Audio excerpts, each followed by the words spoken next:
preparasyon para sa programang Arya.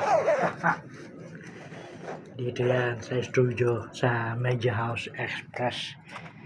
Yan.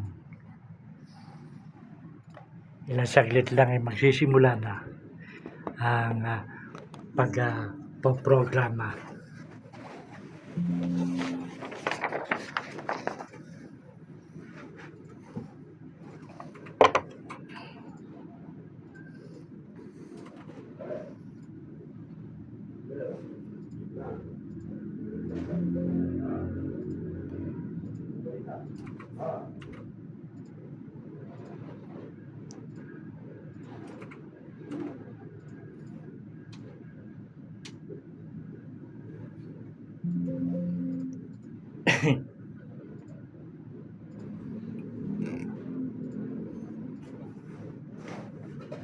Yan.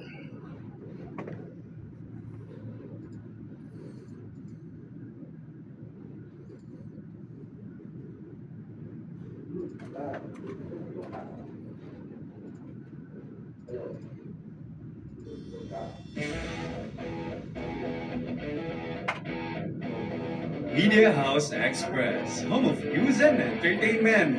Nakakapay sa paghahatid ng mga pangkasalukuyang kaganapan at pagsaserbisyo sa taong bayan.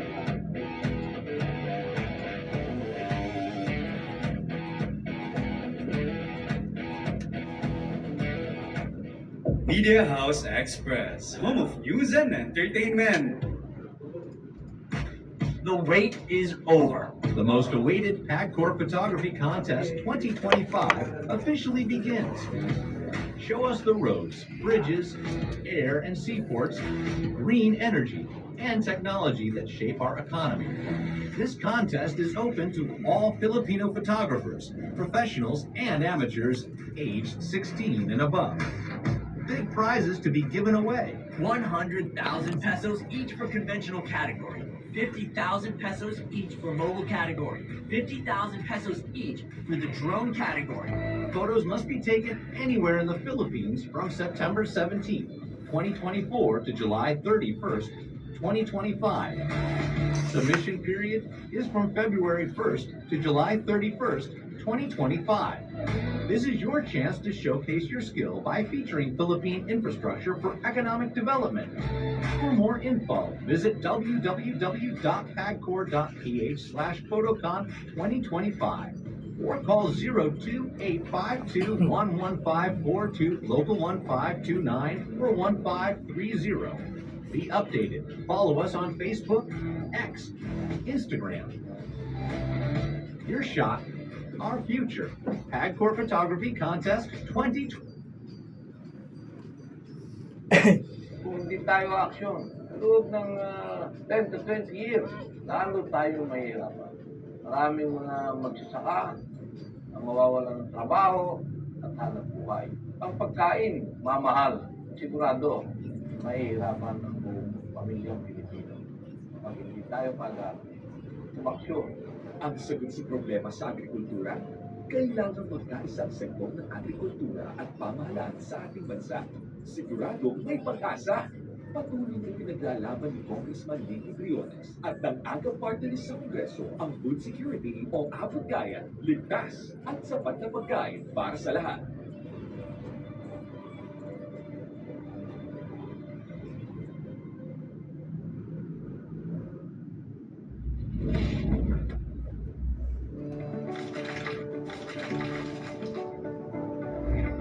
Do you have a gambling problem?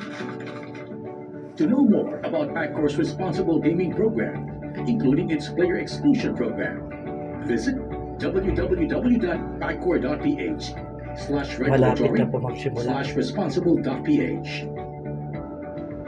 A message of concern from the Philippine Amusement and Gaming Corporation.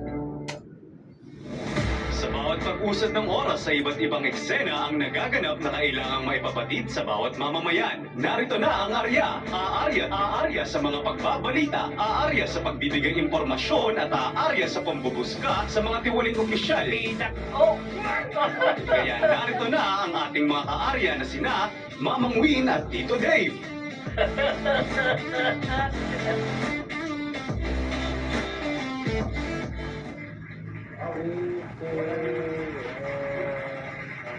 Hello mga kaarya. Magandang hapon po sa lahat mula Luzon, Visayas, Mindanao at hanggang sa iba't ibang bahagi ng ating mundo ay magandang gabi po at magandang araw sa ating lahat. Siyempre po, ngayon ay araw ng Martes, Tuesday. Araw ng pagpili.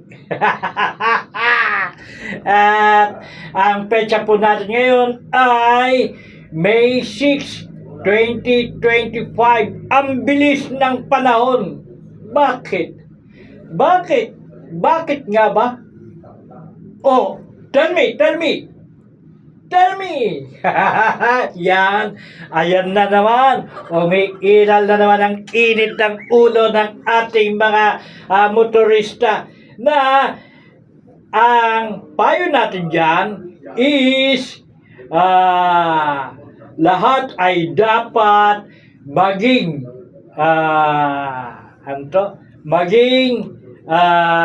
malamig ang ulo, lalo na sa mga nagmamaneho. Para sa gayon, wala madisgrasya.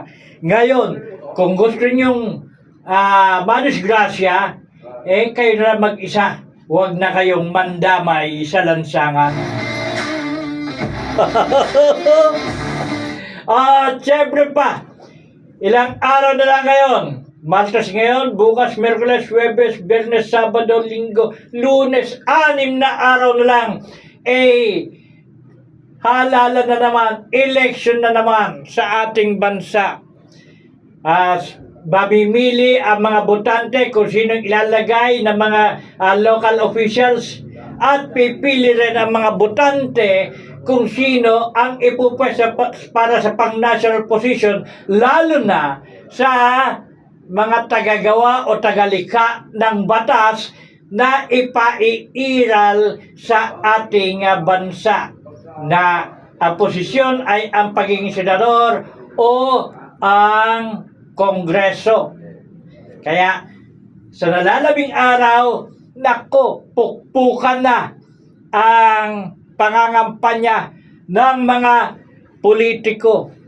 At sa local government, isa riyan ang inaantabayanan, minomonitor ng mga stream media, yang lungsod ng Pasig.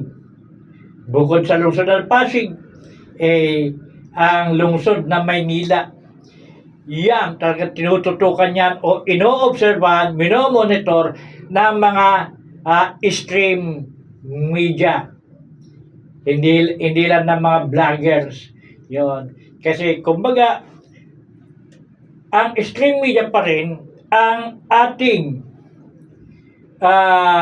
batayan para sa mga makatotohanang pagbabalita, na tulad sa Pasig City,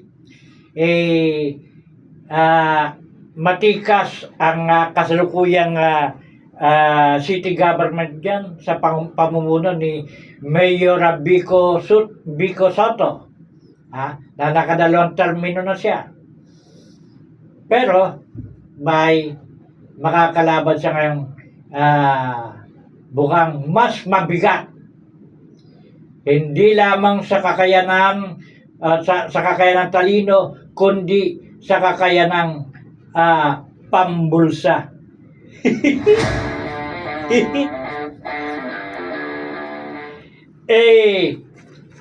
Ilang araw na lang, may dalawang independent candidate sa pagiging Pasig City Councilor ang nagsagawa ng press conference kani-kanina lamang dyan sa isang restaurant dyan sa Pasig City, na ang bali tema Pasigenyo ginoyo sa sitwasyon ng Hope Child Hospital.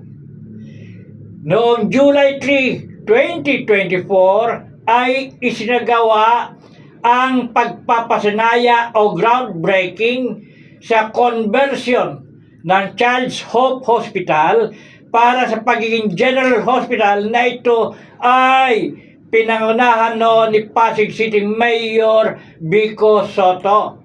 Gayunman, magpahanggang ngayon ay hindi pa yon aprobado ng Department of Health ang conversion, pero nagsisitanggap na ng pasyenteng mga adult. Kasi mga kaarya, yung Child's Hope Hospital para sa mga bata yan. So, 18 years below ang pwedeng maratay dyan magpagamot. Siyempre pa, kahit maningil ang city government sa PhilHealth, kasi inano na nila for a general hospital, pantulong sa mga may sakit na ang mga billing sasagutin ng PhilHealth. Kaso hanggang sa ngayon hindi pa inaaprobahan ng Department of Health yung conversion na yan. Kaya kahit maningil ang city government, ang Pasig City Government sa PhilHealth, ay hindi iyon mababayaran dahil hindi pa nga aprobado sa pagiging General Hospital. Kaya milyones na ang dapat masingil o dapat na makuha ng management ng Child's Hope Hospital. Bunsod niyan, dahil ang nakataya dyan, kung hindi makakasingil ang Pasig City Government sa PhilHealth, sigurado ang didiktikin ng Child's Hope Hospital yung Pasig City Government. Siyempre, kukunin na naman yun sa pondo ng kanilang lungsod. Kaya kanina, yung dalawang Pasig City Councilor independent candidate na sina Bobby Hapin at Ram Cruz ang nagdaos ng press conference kanina hinggil sa isyong yan. At siyempre pa, direct, yung ating video, pakisala mo nga yung naghanap na press con kanina. Ang tabayanan po natin ang video, mga kaarya, para makita natin itong ibinulgar ng dalawang kumakandidato dyan sa Pasig City. Yun. Okay, salang. Hope Hospital ng Pasig is below 18 years old. Kaya lumubo po hanggang ngayon, 2025 na, ganito pa rin ang sitwasyon natin yan sa Child's Hope. No? Malaki po ang magiging problema nito dahil kung sakasakal, nasasagasaan nito yung iba't ibang mga gastusin na dapat pera dapat nagagastos sa tamang magpapatakpan ng ating ospital. Ano po? Kaya ito po yung pagmumulan. Ito po yung issue na inilalabas natin sa tao. Mabigat kasi yung pondo nga hindi po allotted para dito. Mabigat kasi ang sinasabing dapat benepisyo ng ating mga pasyente dyan, dapat nakiklaim nila yung PhilHealth. Pero bagong issue po ngayon, 2025, tigil 5 araw pa lang binisita ang ating Child's Hope ng mga taga-DOH. Itinigil ng ating Child's Hope ang pag-claim ng PhilHealth. Kung bakit? Dahil nandiyan yung mga taga-DOH. Ibig sabihin, ang nasasacrifice naman dito, yung mga pasyenteng Pasigleño, kung saan hindi nila na-avail yung dapat nilang ma-avail. Dahil mali ang ipinakikilala. Dahil wala pang license to operate para maging general hospital ang Child's Hope.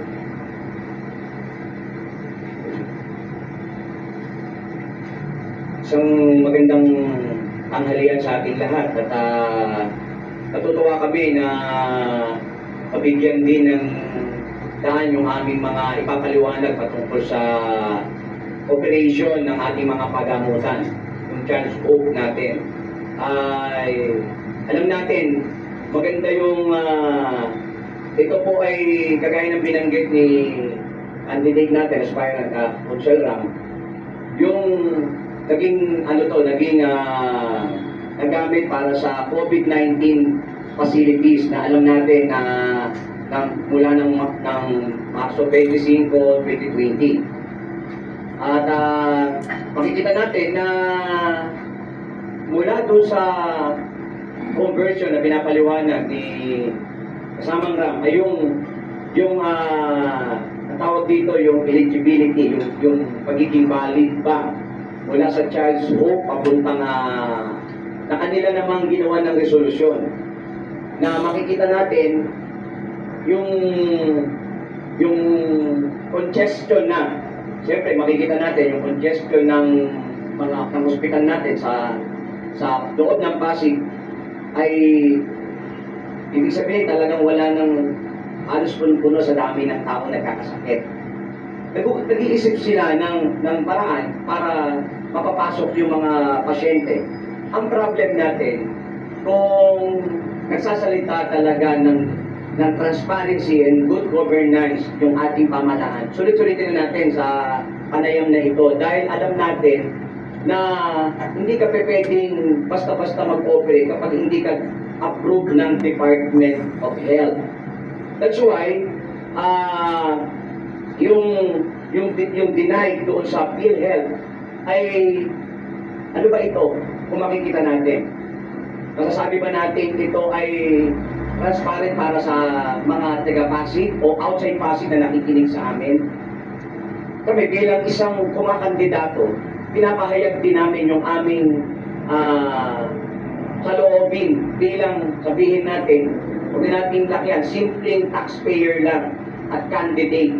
Hindi po kami, sabihin natin, hindi kami kilalang-kilala, pero ang amin po, ipakita sa mga makakapanood sa amin na yung hospital ba ito mula doon sa Charles Hope ay aprobado na po ba ng Department of Health. Ang totoo, until now, kahit meron po silang naginawa naman sila. Kagaya po nito, yung sangguniang resolution. Pero until now, ang katotohanan, hindi pa po approved. Pero tumatanggap na po sila ng mga adults. Di pa siya approved, pero tumatanggap na ng adults. At samantalang Charles Hope Hospital po siya.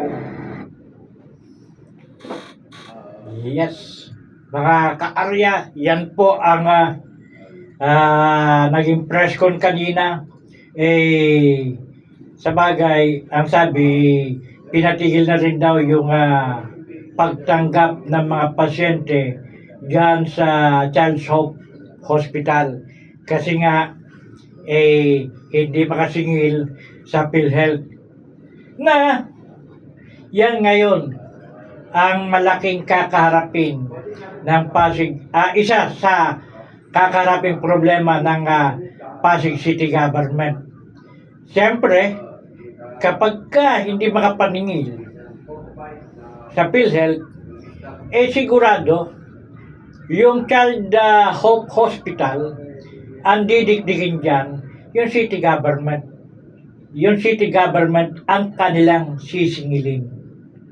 Though, may ordinansa yan ng city council nila para sa conversion, ang masaklap lang po dyan, base do sa press conference kanina, sa paghahayag nitong dalawang independent candidate, na oo, may resolusyon para sa conversion na maging general hospital, pero hanggang ngayon ay nakabinbin pa rin at hindi pa inaaprubahan ng Department of Health ang conversion ng hospital para maging general hospital.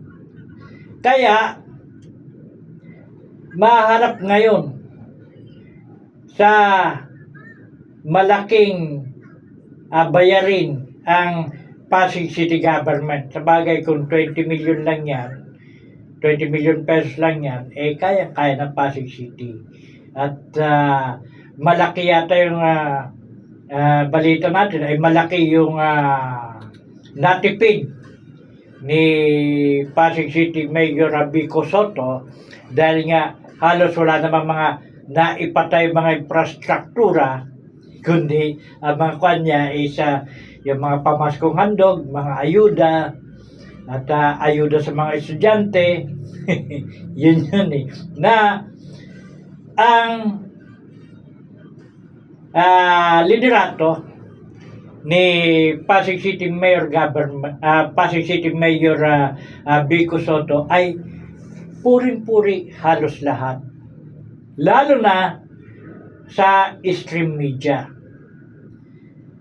Pero marami ang mga naglalabasang mga negatibo sa administrasyon ni Mayor Vico. Lalo na ngayong kampanyahan na ang kanyang makakatunggali ay ang nagmamay-ari ng St. Gerald Construction Contractor na ang kategorya nito ay quadruple A contractor. So, ang kategorya nitong St. Gerald qualified lang siya sa mga worth billion pesos of projects para sa ating bansa. Kung maliit ang milyon lang yan, hindi siya po pwedeng sumali sa mga maliit na proyekto, kundi sa mga project na worth billions. Pero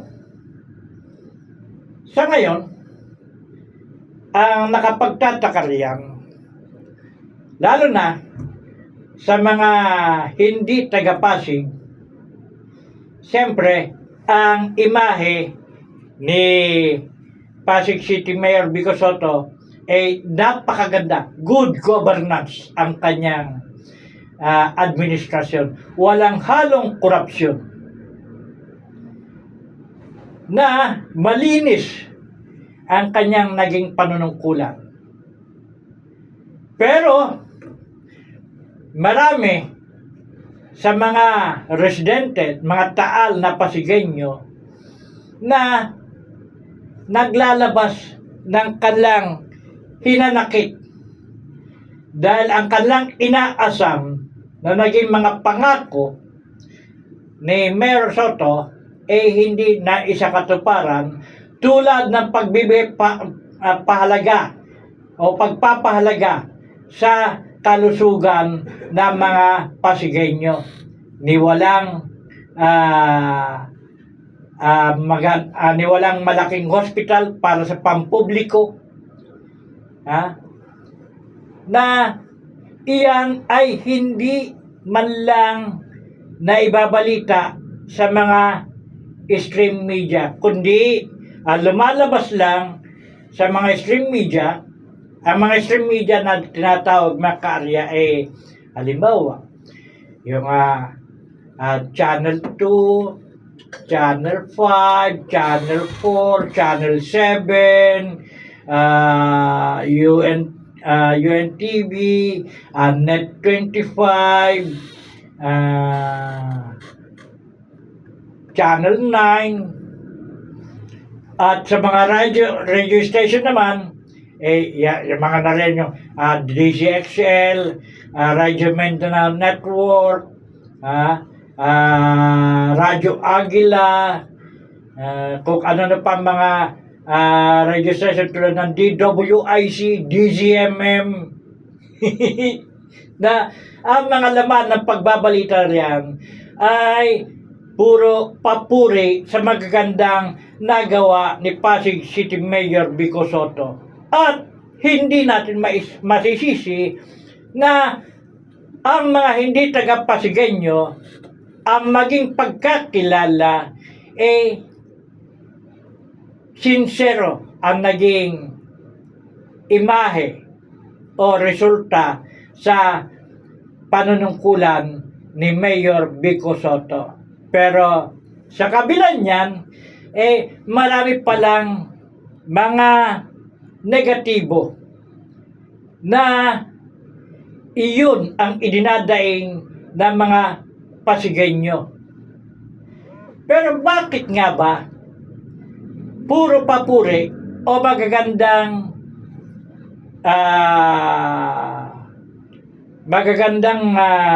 gawa ni Mayor Vico ang napapanood at napapakinggan ng sa mga pagbabalita para sa bansang Pilipinas, na iyon ang tumatatak sa isipan ng mga hindi residente ng Pasig. Ano nga ba ang dahilan, mga karya? Na yung katanungan yan, yan ang ating sasagutin sa muling pagbabalik ng ating pagpoprograma, dahil sa ngayon ay kinakailangan muna nating ipakilala ang ating himpilan at mamaya muling magbabalik ang ating pagsasahim papawid. Break time muna. Papakilala na Media House Express. station. Kapay sa paghahatid ng mga pampasalubuyang kaganapan ng pagsaserbisyo sa taong bayan.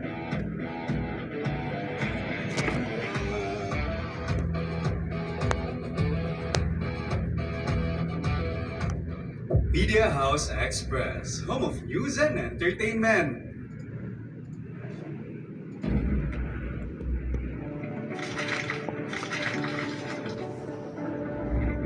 Do you have a gambling problem?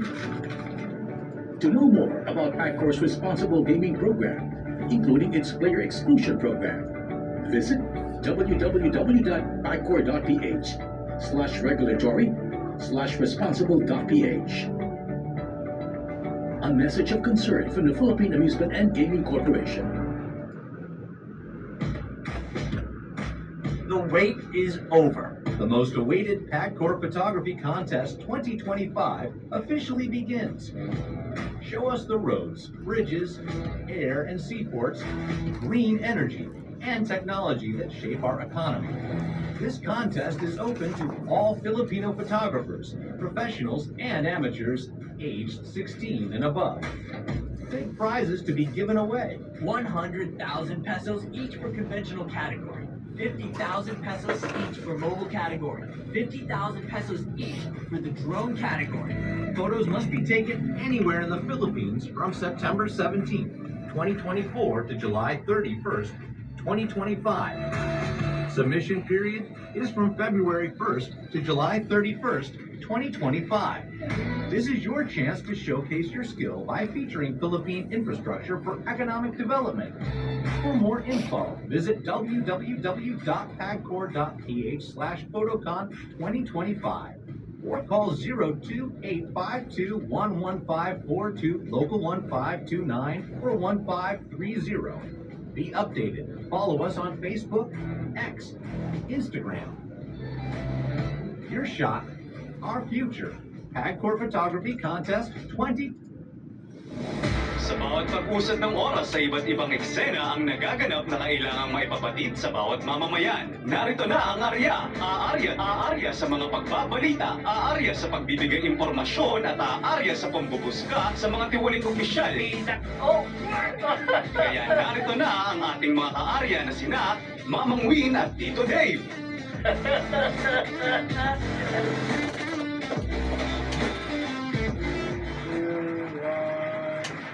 Hello mga kaarya, muli magbabalik ang ating pagsasayang papawid, ang programang ARYA sa Media House Express.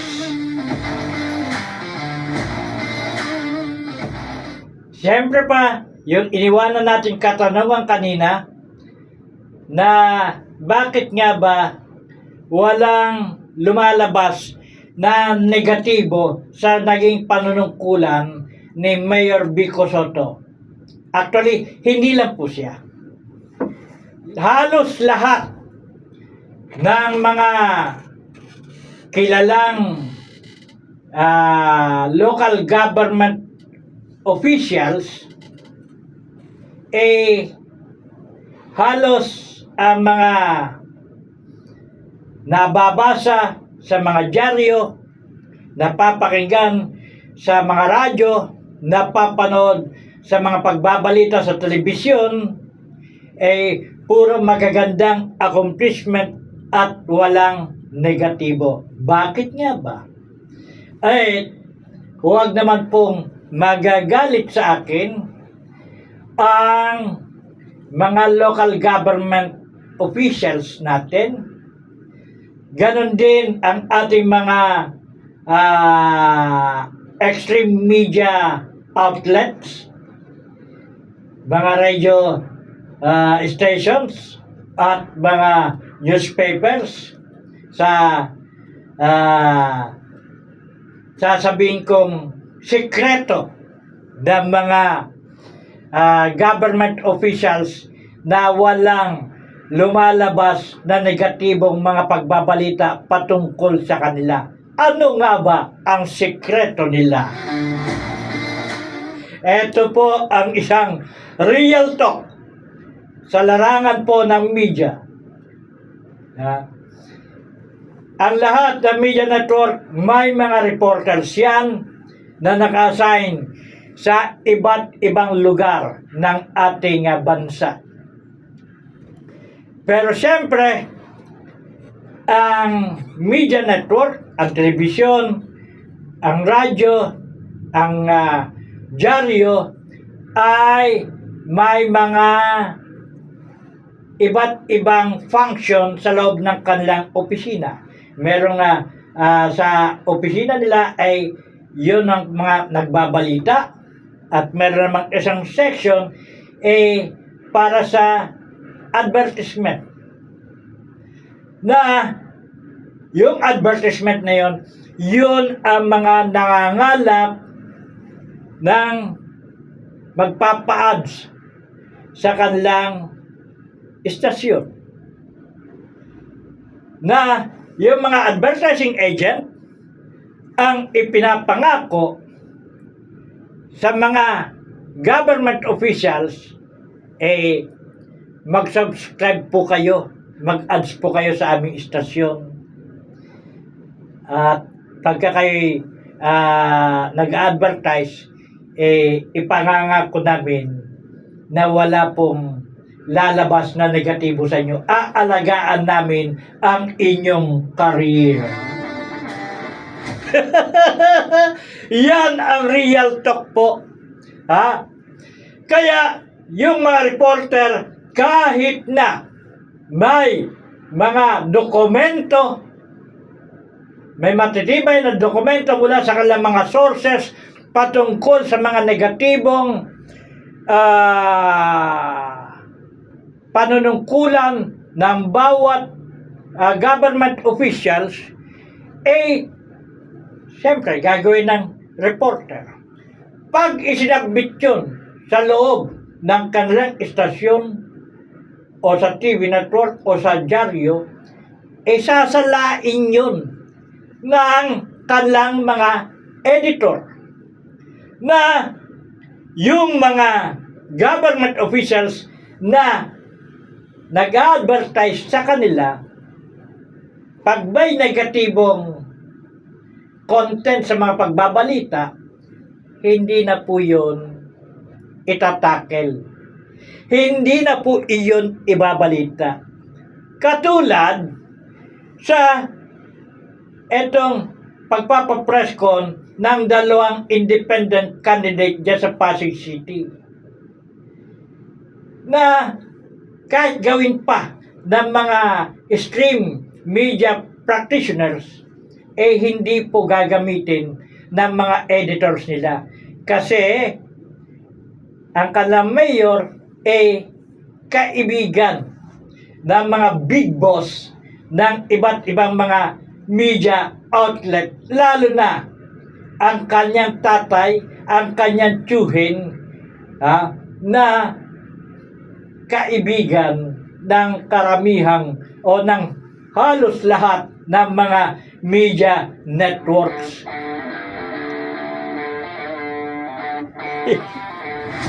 Kaya walang negatibong pagbabalita patungkol sa mga government officials na yan. Na huwag po magagalit sa akin si Mayor Vico sa pagtalakay nito dahil karapatan naman po ni Mayor Vico Soto na sumagot sa mga inaakusa sa kanya. At ang programang ito ay bukas para naman sa kanyang panig na minsan ang inilarason ng mga public officials bakit hindi muna daw kunin ang side nila bago ibalita.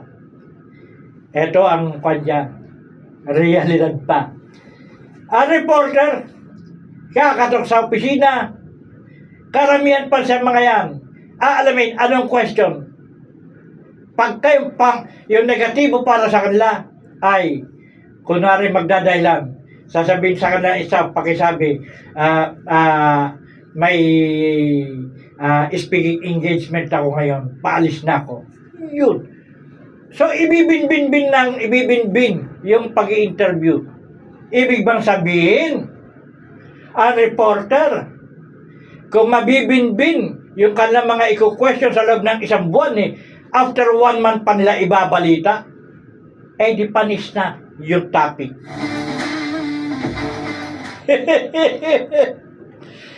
Na hindi lang naman po si Mayor Vico ang ganyan. At hindi masisisi si Mayor Vico. Kasi nga, kaibigan ng media practitioners ang kanyang tatay, ang kanyang tiyuhin, o yung buong angkan nila. Bukod sa nag-a-advertise pa sila. So, nakikinabang sa kanila ang mayoryang mga media networks. At aminin po natin, oo, sinasabing ang media non-bias, pero sa kasalukuyang panahon po ngayon, commercialized na po ang ating panahon. Pag hindi kinommercialize yan, walang may pansusweldo ang media network sa kanilang mga empleyado. Wala silang may pambabayad sa kanilang electric billings. Wala silang may babayad sa kanilang water billings.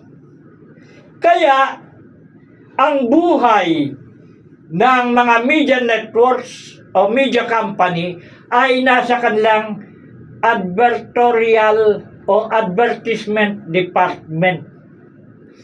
Yan. Kasi yung mga advertising agent nila, yun ang naghahanap na mag-advertise sa kanila. Sila ang nagpapasok ng pera sa media company para sa ganun. May magamit naman ang kanilang kumpanya para sa mga pang-araw-araw pa nilang mga expenses at mga pangangailangan. Yan po yan. Na ako po per se, sa tagal ko na sa experience sa pagiging media practitioner, dapat po sana kahit na nag-a-advertise yan, karapatan pa rin ng media network na ibalita yung mga negatibo as long na mayroong mga matitibay na dokumento, matitibay na mga ebidensya patungkol sa mga iniaakusa. At huwag maging balat sibuyas ang mga government official, sa halip tawagan nila yung media network na pagbigyan naman sila para sagutin yung mga inaakusa sa kanila. Yun po ang dapat.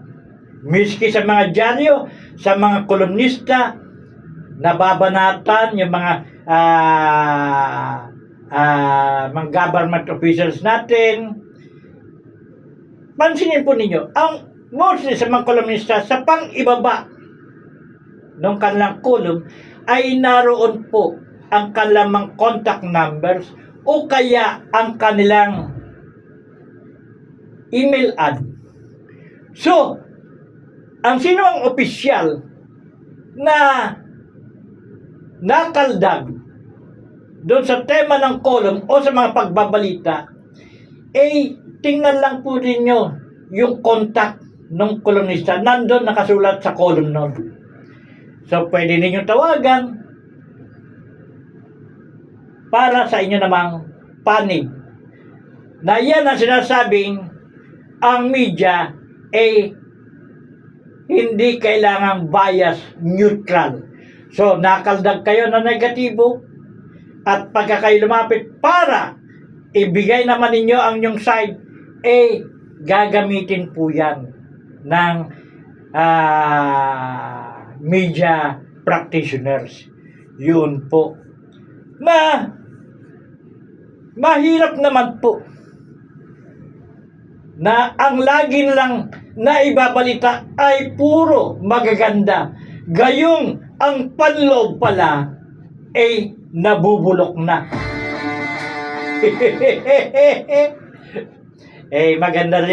Maganda po ang dyan, ang competition ngayon dyan. Kasi si Mayor Vico, anak ng mga prominente, pamangkin ni Senator Tito Soto, at anak yan ng pamoso at kilalang aktor, comedian na si Vic Soto. Yan. Pero ngayon po, ang makakatapat naman niya isang kontratista, isang negosyante na ang kategorya ng negosyo nito ay quadruple A category contractor. So, ang kanilang mga kinukontrata sa ating national government ay mga worth billion pesos of projects, mga infrastructure na yan. Yan ang kanilang konsentrasyon. Kung halimbawa ay 100 million lang yan o kaya 50 million lang yan, hindi po sila qualified doon. Para lang yan sa mga contractor na maliliitan. Ganon po yan. Ang kanyang makakakompetensya sa pagiging Pasig Mayor, etong si Ate Sara Diskaya, na sila mag-asawa, dati rin galing sa pamilyang squatter. Sila ay mga Taal na Pasigenyo. Kwento nga nung asawa ni candidate Ate Sara, si Kuya Carly, sa Islam's area siya o yung pamilya nila nakatira o sa madaling pag-intindi squatter ang kinatitirikan ng bahay ng kanilang pamilya dyan sa Pasig City. At dahil sa kanilang naging pagsusumikap, napalago nila ang kanilang pagninegosyo na noong umasenso, lumaki yung kanilang mga proyekto. Since year 2000, ang pagbibida ng mga ng mga Pasigenyo tumutulong na sa mga nangangailangan ang mag-asawa. Nagsasagawa na ng mga community services. At sa tuwing sasapit ang Kapaskuhan o ang New Year, napakahaba ng pila ng mga tao sa kanilang lugar para lang mamasko, makabahagi ng mga pamaskong handog ng pamilyang Diskaya, na hindi pa sila government officials sa mga panahong yon. At ngayon lamang sila kakatok sa kanilang mga kalungsod ng tulong para sa kandidatura ni Ate Sara Diskaya. Kaya sa Lunes, nasa mga Pasigenyo na ang pagpapasya kung sino ang sa inaakala nila tunay na makapagbibigay serbisyo sa kanilang pamahalaang lungsod.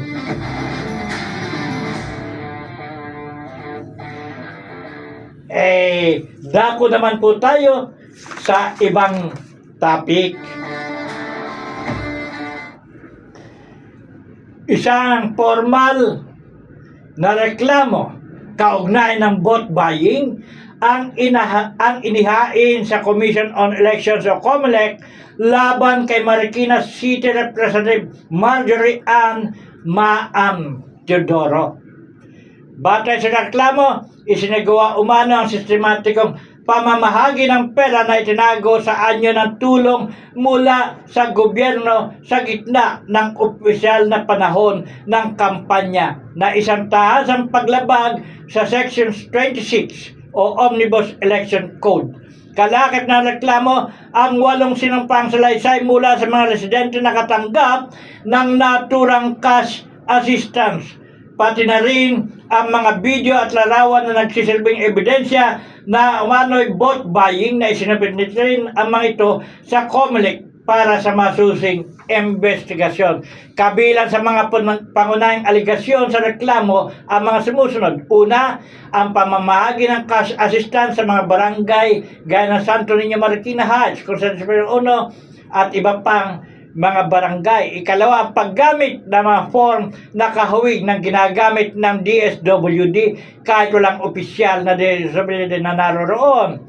Ikatlo, ang pagsanib ng kampanya sa mga programang tulong. Ikaapat, ang insidente ng pananakot. Isang bystander na nagtangkang kumuha ng larawan at video ng aktibidad ang pinilit ng mga individual na kilalang campaign leaders na burahin ang video. Binigyan din sa reklamo ang COMELEC Resolution number 11104 na nagsasaad ng presumption of vote buying kung ang pamamahagi ng ayuda ay ginagawa sa panahon ng kampanya.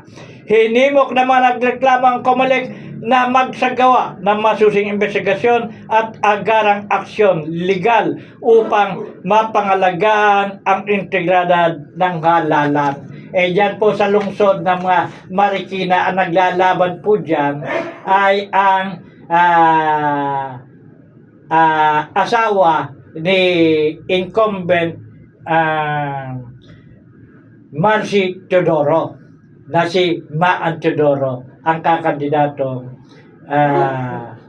city mayor. Ang makakalaban niya yata etong si Representative Kimbo, na etong si Representative Kimbo last week pa na-file naman ng kaso hinggil sa vote buying dahil naman sa aligasyong siya mismo kasama sa mga namumudmod ng ayuda na proyekto ng DSWD.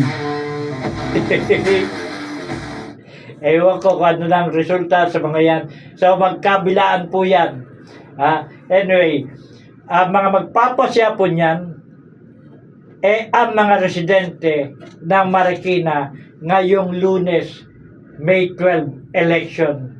Na katulad din yan sa Pasig City na ang magdidesisyon dyan o ang hahatol dyan ay ang mga botante ng kanilang lungsod o ng Pasig, ng mga Pasigenyo sa kung sino ang papaboran nila o inaakala nila higit na makatutulong para sa pangangailangan ng mga Pasigenyo.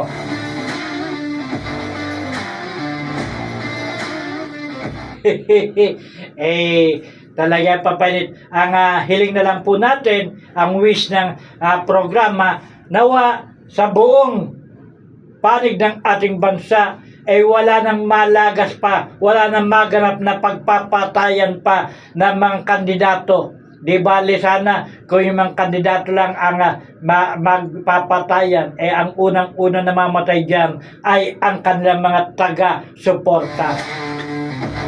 Sana po, wala nang mangyari pang kaguluhan. At ang matira o mahalal ay yung talaga mga politiko na may pusong makatao, sincero sa kanilang mga pagsiservisyo. At syempre pa, patapos na naman po ang ating pagpoprograma, Mang Karya. Dito sa MHC, kami ang kasama mo. Maraming salamat mga Kaarya. Hanggat sa muli. Bye-bye. Bye-bye. Media House Express. Ayun, tapos na po ang pagpoprograma.